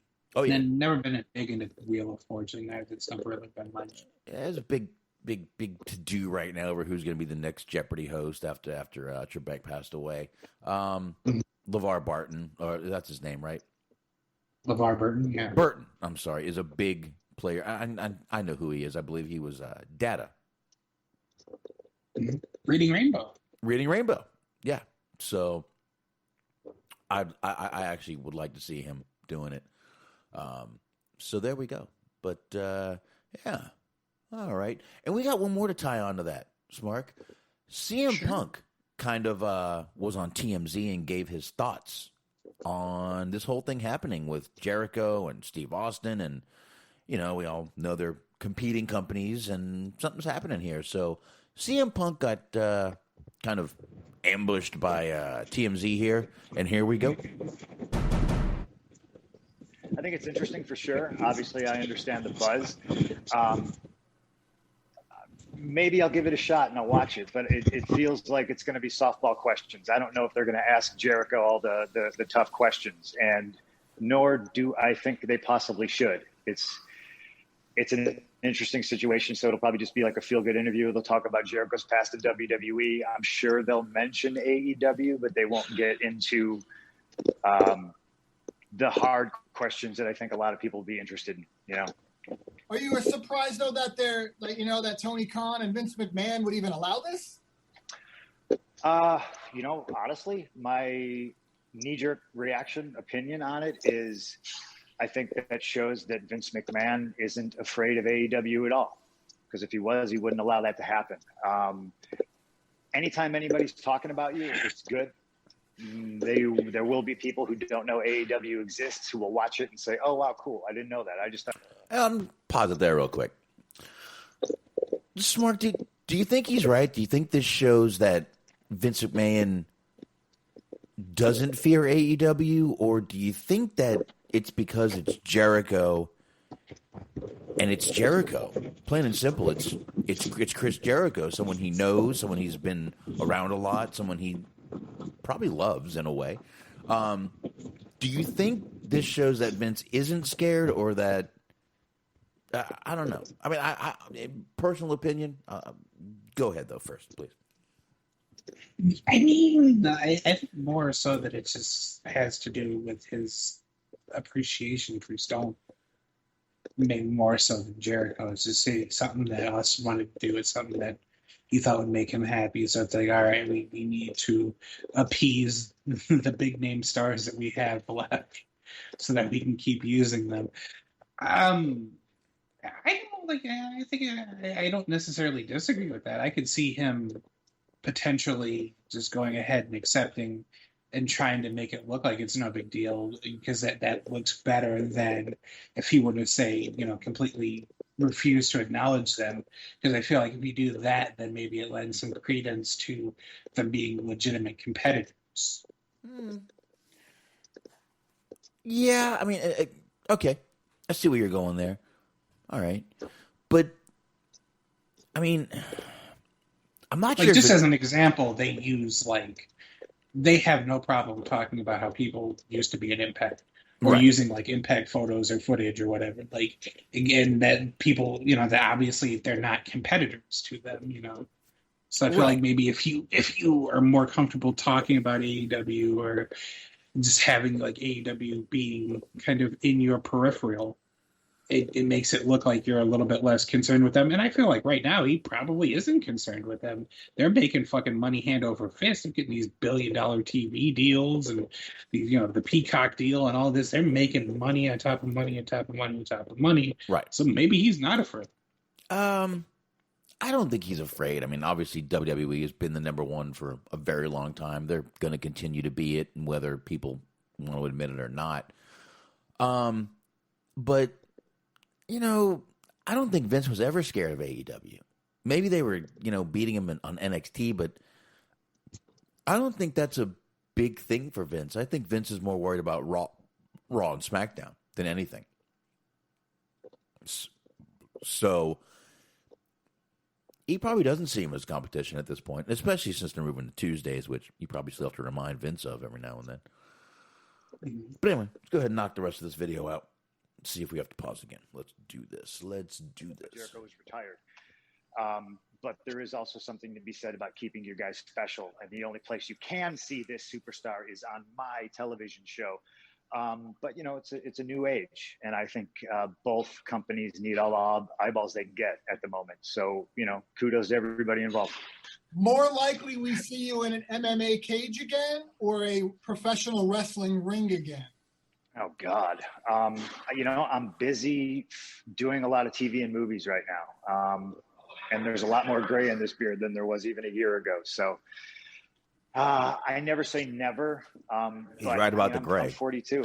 I'm getting a little long in the tooth, especially for MMA. I still train, but getting in the cage and fighting is a different animal. You got to commit to a long training camp, especially for me, because I started way late. So my knowledge of everything and my, just experience is at a lower level. I just decided to fight at the highest level for some silly reason. All right. That is it right there. So, I mean, that was kind of the meat of it right there about Vince not being afraid. So, but I wanted to finish it up real quick.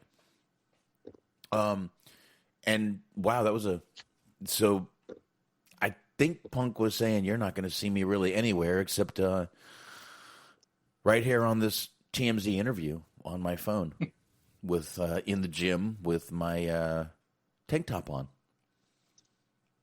I think that's what he was saying. I think that's what he was saying. But all right, there you go. CM Punk chiming in, which we don't get a lot of at all. So it's pretty cool to hear him. He's looking a little more jacked, to tell you the truth. Well, yeah, he's got to be getting in good shape because he's going to be coming in at All In this year. Yeah, we all know. We all know it. So, oh yeah, imminent. Now that he's even mentioned AEW, Cody's going to come out there and go, "Oh, of course we've talked to him." Shut the fuck up, Cody. That's probably why he said no. It's like, hey, would you like to put over Cody? Like, no. Yeah, he's kind of a liar. But let's go ahead and roll with this Chris Jericho thing that we've been kind of going on here. He did talk about some things on his Talk Is Jericho podcast about TNT not being happy when they brought in Sting as a surprise because TNT doesn't want surprises. They want ratings. Yeah. And that's why we heard about Paul White signing before on social media. So they didn't really spoil anything or have a surprise. And that's also why they announced Christian, which, Jesus Christ, just give the guy the albatross and put it on his neck and see if he can fucking shake it. But I think that's a little, surprises are good. And if you cut out all surprises, it ain't going to be good at all. They're just going to save it for their pay-per-views where they make more money than TNT. Right. Yeah, I get what they're saying. Though, like, You gotta find a balance, I guess. Right. Because I get the idea of like, okay, you want to do cool surprises for the people who watch your show, but TNT is like, well, the people that watch your show already watch your show. Like, we want fucking people that are watching to tune in. So I mean, I see what they're getting at, but yeah, like the fact that there is a little bit of an unpredictability to it makes people want to tune in more regularly, though. So it's like it's kind of a chicken and egg situation. Well, also a problem is with social media, you announce something and people either are excited about it, but then you've always inevitably got the people who are going to shit on it. So you give people time to sit there and read and even have some people mind changed on, especially now with, it's horrible. I mean, talk about divided. Even the fucking wrestling world is divided. The AEW hardcores are like really hardcore, almost to the, I've even said almost to the point of goddamn the rabid ECW fans. But then you got the WWE hardcores. Yeah, so divided, and you can't win. All right. So with social media now, if you announce every, new signing, new this, new that, you've got to have some surprises every now and then. People will start, it's on social media. If you have a surprise and you make it last a good 10 minutes, people will start tuning in because it will be on social media and people will fucking change the channel from whatever they're watching. So, I don't know, man. I'm not sure if it's a great idea for them. I'm not sure if it's a horrible idea. But I think at some point you're going to have to be like, that might be a good surprise. Otherwise, like I said, these guys are just going to do stuff that's completely, on pay-per-views, not on TNT, and then your ratings don't matter. That's where the surprises are going to be, on their pay-per-views. TNT's kind of, I don't know what TNT's deal is, but I would assume they're kind of cut out of those pay-per-views, right? Yeah, I wouldn't be able to say, but I mean, one would imagine. Well, I don't know. But, I mean, I'm sure they get advertising money, obviously, but that could also be part of the deal. I don't know. I'm just saying there's a lot of, again, with social media, there's a lot of upsides and downsides to doing what they're doing. Yeah. So, wow, I think we also, we got through most of that right there. Oh, wow. Look at that. There we go. Got one. Actually, we got one from you and one from me, and I think you played all the videos. So, let me just knock this one out real quick. Ivelisse, we all know, has been signed to AEW, but not been on AEW TV lately. Meltzer sort of mentioned on a edition of his show, which if you listen to, Mr. Rosenberg, you're not going to listen to this guy. But basically he says that her status is a little strange. And once again, it's kind of a thing where she can't speak because she is under contract. They're saying she's had a few things going on, a few issues with some coaches in AEW, and they're just deciding not to use her for right now. That's it. She's not, according to Dave Meltzer's exact quote, was the story was an issue with her and a few, in quotes, coaches, and she's not being booked right now. But it's not like she's been let go either at this point. So Dave Vague Meltzer isn't saying much, but Ivelisse has a little bit of a reputation of not being the easiest person to work with, which, I mean, even Impact passed on her. Right. I mean, she was on NXT for a while. They dumped her. But when Impact passes on you, I think you might want to fucking just say, hey, maybe the problem is me. Yeah. Yeah. That's all I'm saying. So. Yeah, that's the thing, is like, she's talented. Obviously, she's talented, she's attractive, she's got a good personality. There's a lot there that you can capitalize on, but unfortunately, she does have some issues there. She's not always the easiest person to get along with, and you're at a point now where there's so many good female talents out there that, sometimes it's just not necessarily worth it. You didn't necessarily see them in a hurry to kind of jump out there and get Tessa when Tessa was available.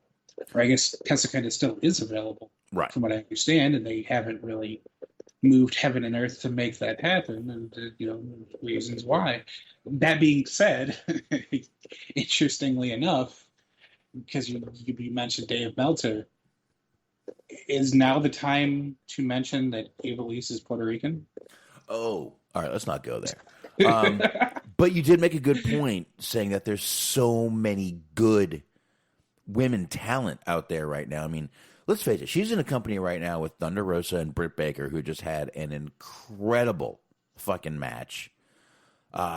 Tay Conti is doing great. I mean, I know Anna Jay is out for a while, but their women's division is moving up. Right. And if you're not moving up in it, look in the mirror. It's you.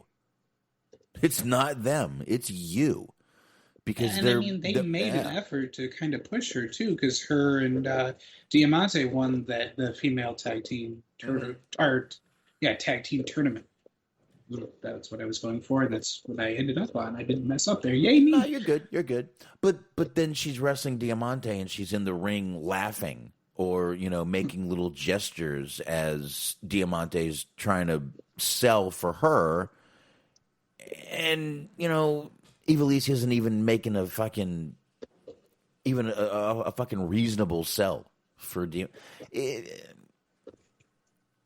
look, I really like the girl. I think she's, again, you said she's a pretty girl. She's got a great, I don't know about her personality, but she seems like she's not a bad person. I've seen her on those couple of reality shows. She was on a tattoo show to cover up that horrible fire crotch of hers. Mm-hmm. And she seems like a good person, but there's got to be something with her attitude that doesn't coexist with companies. And, you can sit there and blame, maybe it was this with that company. But the common denominator comes down to Ivelisse. Right. So even, Lucha Underground, she had that was some of Lucha Underground, but maybe they were being assholes because she was too. Yeah, I could see that. Like you said, and you did mention that a lot of people had issues with them, because you had people who, I've never heard bad things about. Like Jeff Cobb was one of the people that they were just digging over, and for the longest time they weren't letting him go anywhere else. He was like, I need to eat. I'm like, you guys got to let me work somewhere. Fuck, man. But yeah, like you said, common denominator, if it doesn't work in multiple companies, or if she's in trouble with multiple companies, after a while, you got to look in the mirror. Or, it seems like she gets good pushes, and then they take them away, and then suddenly she's just gone, and she's all on, doing these cryptic tweets on Twitter. Oh, this company's shit, blah, blah, blah. Something's wrong. Something's wrong. That's all I'm saying. So, anyway, I hope she can come back, get some more time, because the women's division in AEW is getting stronger, and the less she's on TV, more people are just going to forget about her. So, all right, Smark, let's go ahead and end on your little article here on the Butcher, talking about a few things there. Sure. From Wrestling Inc. AEW star reveals wrestling for world title match right after recovering from COVID. This came out today. This is Butcher, Andy Williams, and The Blade were on a recent episode of Talk is Jericho, where Butcher and Chris Jericho shared stories from their bands, Every Time I Die and Fozzy, respectively. Butcher also talked about a singles match with Jon Moxley for the AEW World Championship. He admits he shouldn't have wrestled that match because he was still recovering from COVID. And he recalled when he found out about this match, quote, I just come back from COVID. Yeah, that's what I just said. I got clear the day before, so my lungs were still messed up. Butcher admitted. I shouldn't have wrestled that match. I've never felt anything like that in my life. If it was a 10-minute match, oh, that's awesome. It was a 20-minute match. I had no plane ticket. I was sitting at home. Mox had just wrestled Eddie Kingston on Dynamite. It was 2 a.m. in the morning. I wake up to take a piss. Too much info there. And there's a text from Mox that says, quote, I think it's you and I Friday. And this is Wednesday. Dynamite had just aired. I think it's us Friday. I'm like, what? This dude's got to be drunk. That's all I thought. He's got to be drunk. And he's texting someone. I just like how he just automatically defaults to like, all right, 2 a.m. text from Moxley. Moxley's got to be fucked up. Well, fair play, I guess. If you've ever watched any of the old Total Divas when Renee was on, his bar is full of one brand of whiskey, Jack Daniels. Full. It went full, like 20, 30 bottles. Oh, the man loves this Jack, to be certain. I also like that idea of, like, that's his way of ribbing people. It'd be like, yeah, you're wrestling me. Yeah, it's like, get out of here. He's a whiskey guy. He's a whiskey guy. Sorry to interrupt. Keep going. No, whiskey guys tend to be mean. But that's neither here nor there. So anyways, we'll read a little bit more of this. It's a little bit lengthy, so I'll just kind of cut out here a little bit. But, quote, he doesn't know that he's texting me, and then I wake up that morning. Chris Harrington was like, hey, can you be in Jacksonville on Friday? And I was like, oh, my God. Am I clear? And then Doc Samson texted me. He goes, yeah, you're clear right now. I was like, okay. He's like, soon as you get here, you have to get tested. So I got there. I test negative. I had antibodies, but I still had COVID, the after effects. Butcher continued and described the conditions that he wrestled. He revealed the Young Bucks' reaction after the match. He revealed that what his mindset was after the match. Quote, it was 98 degrees that night. Butcher stated, my 2 singles matches with AEW, one was against Mox. It was 98 degrees with 100% humidity. Jesus. That was actually editorial from me. But anyways, then my match with Pac, it was 27 degrees that night. 2 different extremes, but here's the thing. I got frustrated in a whole other way with that Mox match because I really wanted it, and I know that me and Mox would have great chemistry. And it was so easy to call that match. I didn't take anything into consideration. I didn't take the heat into consideration. I didn't take the fact that even though I didn't have symptoms of COVID, it still affected me. I was still fatigued. And I'm not making excuses, but it was a rough one. So there you go. And that's kind of crazy. 2 matches, only 2 singles matches that he had. 98 degrees with 100% humidity, and then 27 degrees. And had COVID and was still wrestling. Mm-hmm. And Taz was out there saying that WWE runs a sloppy shop. Well, he did say that he was clear. He said that he had the after effects. Yeah, but, you know,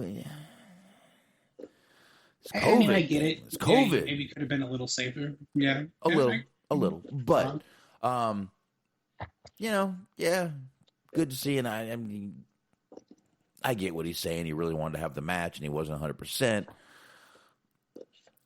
You know, let's face it, if he talks to Tony will figure out a way to fit him back into the match again to give him a rematch. Mm-hmm. Oh, okay. I'll see that done. Okay. So, and I mean, to kind of be fair, in any different circumstances, WWE kind of wasted no time to getting Drew back out there, too. So this is kind of what happens. You're right. And they've got Doc Samson out there now. Which, I'm sure he's 100% a very legitimate doctor, but there's like something about like the name Doc Samson. It just implies that he like either sells liquor or fried chicken, maybe both. Or suitcases. Yeah, just old Doc Samson's good time cure-all. Like, there you go. Like I could definitely picture Doc Samson having an eye patch. Oh, God, yeah. There you go. Like Hook. Oh, yes, definitely. All right. I'm looking here, and I don't think we got anything else, man. I think that about covers it. I think it does about cover it. So let's go ahead and knock this bad boy out. We will go ahead and get the plugs done one more time. Oh, my God. Excuse me over there. All right. Let me go ahead and knock these out real quick. Get a little music. I did not hit volume on the music. That's interesting for me. No, it's right up par for the course. Anyway, I want you guys to check out the high marks. Cheeseman, Mojo, Gee Whiz. Where are you going to check them out? Mixer.com/Metal Mitt Network. That's right, 2 T's in Mitt when you type that. And when can you find them? Sundays, 8:30 p.m. Eastern Time. Again, Mixer.com/Metal Mitt Network. Check them out here. And also, I want you to check out Bobby Anthem, Bobby Blaze, the Inhuman Experience. Subscribe, binge listen. You will not be disappointed. Find them on all the usual podcast platforms. The Inhuman Experience is what you're looking for. Get them, find them, listen to them. Of course, you've got Everything Unscripted podcast with Eric, Doug, Daniel, and a bunch of other guys over there. They can be found on all the usual podcast platforms and Blog Talk Radio. Stephen Milan's always sharing the show, and we always appreciate it. Find him reviewing movies on Letterboxd, BOXD.com/Stephen Milan, 2 L's in Milan. And you can get us on YouTube, you can get us on Anchor, you can get us on Spreaker, Stitcher, iHeart, Spotify, Google, TuneIn, Player FM, anywhere you find good podcasts. Let it go smart. Yes, sir. Mondays 8:30 on the Metal Mitt Podcast Network. Be sure to check out Cheese on Sports with Cheese and May. Sundays 10:30 a.m. on the Metal Mitt Podcast. Be sure to check out Motor City Machine Guns. And last but never least, you want to be sure to check out our friends at Planet Raconteur. It's Planet Raconteur podcast with Bobby and Papa Davison's here in the Nasty 16 episodes, season 2. Be subscribed, be prepared, be aware, be alert. There you go. All right. Be prepared and prepare to hear us more on Friday night. We'll figure out what we're doing. It's been just a crazy week, and like I said, we'll be back Sunday night live for WrestleMania Night 2, and that's it. So thank you, downloaders. Thank you, chat room. Thank you, everybody. Thank you, Smart. And Friday night, right back here. See you.